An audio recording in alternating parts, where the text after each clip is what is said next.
I guess कि मैं chapter पीछे स्किप कर गया, जॉइंट्स वाला। यस, सो उसके भी करवा देता हूँ आपको कौन कौन से एमसीक्यूज इंपॉर्टेंट है, और इंशाल्लाह उसी में से आएगा, उससे बाहर कोई शॉर्ट क्वेश्चन नहीं आता इंशाल्लाह। सो यहाँ पर एक मिनट जी। सो क्लासिफिकेशन ऑफ जॉइंट्स इस चैप्टर का पहला बड़ा एमसीक्यू है, जिसमें हमारे पास डिवाइड करते हैं joints with cavity synarthrosis and joints without cavity synarthrosis and joints with cavity diarthrosis. So इसका भी आपको टेबल बना लेना चाहिए, और ये यहाँ तक एंड होता है, डायाथ्रोसिस यहाँ तक, ठीक है। वैसे डायाथ्रोसिस का इतना ज़्यादा सवाल नहीं आया करता जितना सिनाथ्रोसिस का आता है। इसके बाद डायाथ्रोसिस के ना ये जो कंपोनेंट्स हैं ये भी आपको आने चाहिए, ये जितने भी लिखे गए हैं, यानी कि ये सबसे बड़ा एमसीक्यू मैं कह सकता हूँ, पूरे इस जनरल एनाटॉमी का सबसे बड़ा एमसीक्यू है। और ये जाके एंड करता है, यानी तकरीबन आधे से ज़्यादा चैप्टर तो मैं कवर कर ही गया, लेब्रा तक, ठीक है। ये लेब्रा तक कवर करेगा इस चैप्टर को। इसके बाद movements at the synovial joint, ये इस चैप्टर का दूसरा बड़ा एमसीक्यू है। अब पिछले चैप्टर्स में से ना हमने बहुत सी चीज़ें छोड़ दी थी, लेकिन ये चूँकि इम्पोर्टेंट है, सो ये chapter as such it is ही इम्पोर्टेंट है, तो इसमें से हम बहुत कम चीज़ें छोड़ सकते हैं। इसके अलावा ये ना क्लासिफिकेशन इसकी एमसीक्यूज आते हैं, कंपाउंड जॉइंट्स क्या होते हैं, कम्प्लेक्स क्या होते हैं, और सिंपल जॉइंट्स क्या होते हैं, इनके एमसीक्यूज आते हैं। इसके बाद classification according to the degree of freedom, again ये एमसीक्यू है और आपको आना चाहिए, लेकिन ये इतना इम्पोर्टेंट नहीं है। मैं कहता हूँ ये इतना इम्पोर्टेंट नहीं है, लेकिन फिर भी आया करता है। उसकी रेशो प्रोबेबिलिटी ऑफ कमिंग थोड़ी कम है, लेकिन फिर भी आ सकता है। अच्छा, इसके बाद ये मैं कहूँगा इस चैप्टर का तीसरा बड़ा एमसीक्यू, दो पहले गुजरे थे, एक ये जो इससे पहले गुजरा फ्रीडम वाला, एंड लेकिन उसको मैंने काउंट नहीं किया ना बड़े एमसीक्यूज़ में। अब ये जो साइनोवियल जॉइंट्स वाला है, classification on the basis of shape of articulating surfaces, so आपने ना इनकी हेडिंग्स भी याद रखनी है। ये सारी क्लासिफिकेशन हैं, लेकिन बेसिस इनके मुख्तलिफ है, सो वो आपने याद रखनी है कि किस बेसिस पे आपने कौन सी क्लासिफिकेशन की है। सो इसके अंदर आपने ये वाला तीसरा बड़ा एमसीक्यू है इस चैप्टर का, और इसकी भी आपने अगर तो हो सके टेबल बना लेना ताकि आसानी रहे। अच्छा, ये यहाँ तक एंड हो रहा है।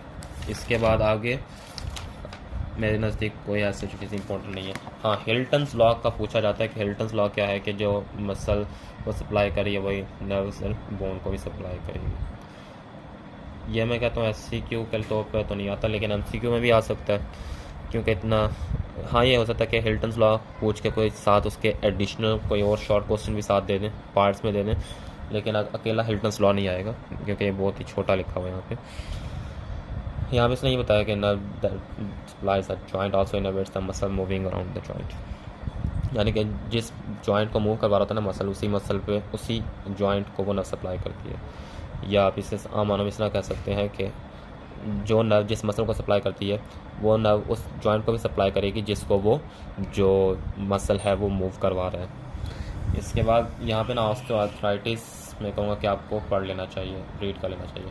अच्छा, ये पूरे चैप्टर में वाहिद पूरी जी में वाहिद ऐसा टॉपिक है जिसमें मैंने कहा रीड कर लेना, बिकॉज के पूछा जा सकता है। बाकी जैसे इट इज़ इम्पोर्टेंट नहीं है। हाँ, अगर आपने सारा पढ़ लिया है और अच्छी सी तैयारी कर ली है, सो आपको मैं यही मशवरा दूंगा कि आपने इससे बाकी टॉपिक्स को भी रीड कर लेना है। लेकिन अगर नहीं है, सो आपके पास चूँकि जीए के लिए एक ही दिन होगा, तो आपने क्या करना है कि इन मसल्स को अच्छी तरह से इस टॉपिक जो मैं आपको टॉपिक्स बताया ना, इनको अच्छी तरह से तैयार कर लेना।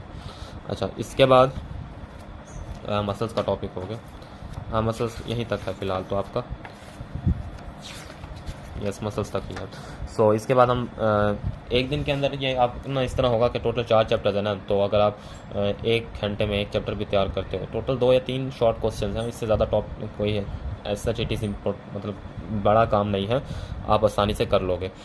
इसके बाद हम चलते हैं टुवर्ड्स हिस्टोलॉजी। अच्छा, हिस्टोलॉजी की ना ऐसा इट इज़ मार्किंग तो नहीं कर सकता मैं, लेकिन यहाँ पर ना मैं आपको ये बता सकता हूँ कि आपने तैयार क्या क्या चीज़ें करनी है। सो हिस्टोलॉजी ना लगती बड़ी है, लेकिन अगर आप उसे प्रॉपर वे में करें और उसकी इम्पोर्टेंस के लिहाज से करें तो इतना ज़्यादा भी इम्पोर्टेंट या इतनी ज़्यादा भी लेंथी नहीं है।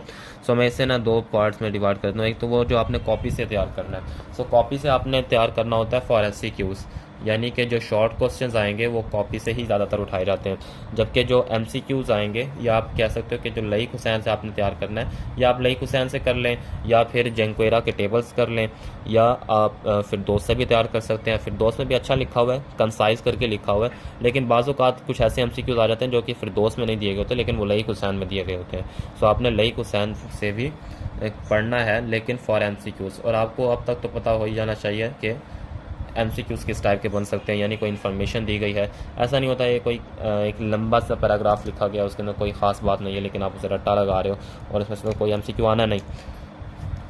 सो होप सो कि आपको ना ये बात MCQs वाली बात समझ अभी तक आ गई होगी जितना आपने पढ़ा है। सो लईक हुसैन से आपने MCQs कर लेने। इसके अलावा जहाँ तक बात है एम्ब्रियोलॉजी की, तो वो मैंने ग्रुप के अंदर शेयर कर दी हैं सारी गाइडलाइंस, शेयर करवा दी हैं सारी गाइडलाइंस कि किस किस चैप्टर से आपने क्या क्या चीज़ तैयार करनी है। और जो एम्ब्रियोलॉजी है ना, मैं आपको सजेस्ट करूँगा कि आप लईक हुसैन से करें, बिकॉज के एनाटॉमी वाले आपको इतना ज़्यादा टफ पेपर नहीं बना के देने वाले, और मैं आपको सजेस्ट करूँगा कि आप लईक हुसैन से करें। और लईक हुसैन से कौन कौन से चैप्टर्स करने हैं, 2nd वीक से लेकर 8th वीक और डेवलपमेंट, जिसमें 2nd वीक से लेकर 4th वीक और डेवलपमेंट अलहदा से है, और 5th to 8th week development उसका एक ही चैप्टर बनाया गया है। सो 2nd वीक और डेवलपमेंट में ना, अब मैं आपको यहाँ पे ज़बानी ही बता देता हूँ।